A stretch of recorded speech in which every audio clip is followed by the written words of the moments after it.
75% of the mass of a human brain is made up of a substance called myelin. And myelin is made up 100% by cholesterol. I'll leave it there.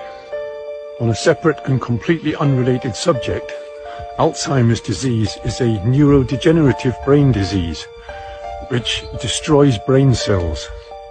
Now, Alzheimer's never existed until 1979, and yet now it is one of the leading causes of death in Western societies.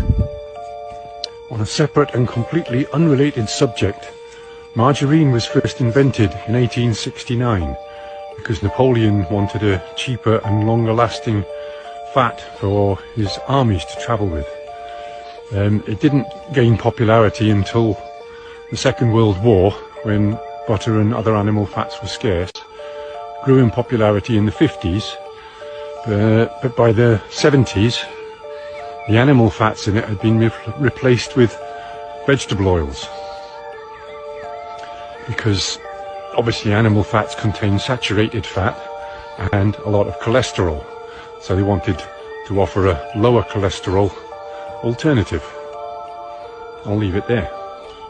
On a separate and completely unrelated subject, margarine is one molecule away from being plastic.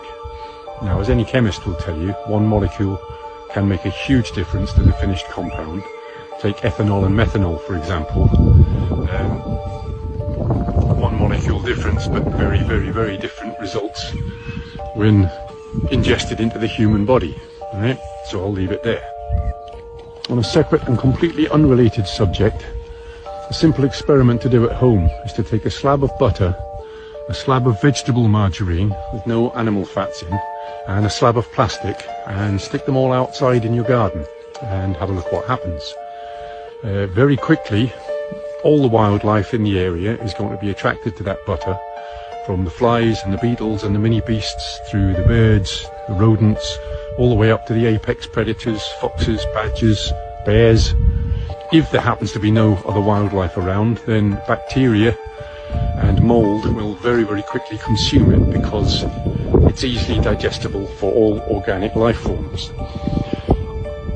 The margarine and the plastic will sit there for weeks. Nothing in nature will touch them. Try it.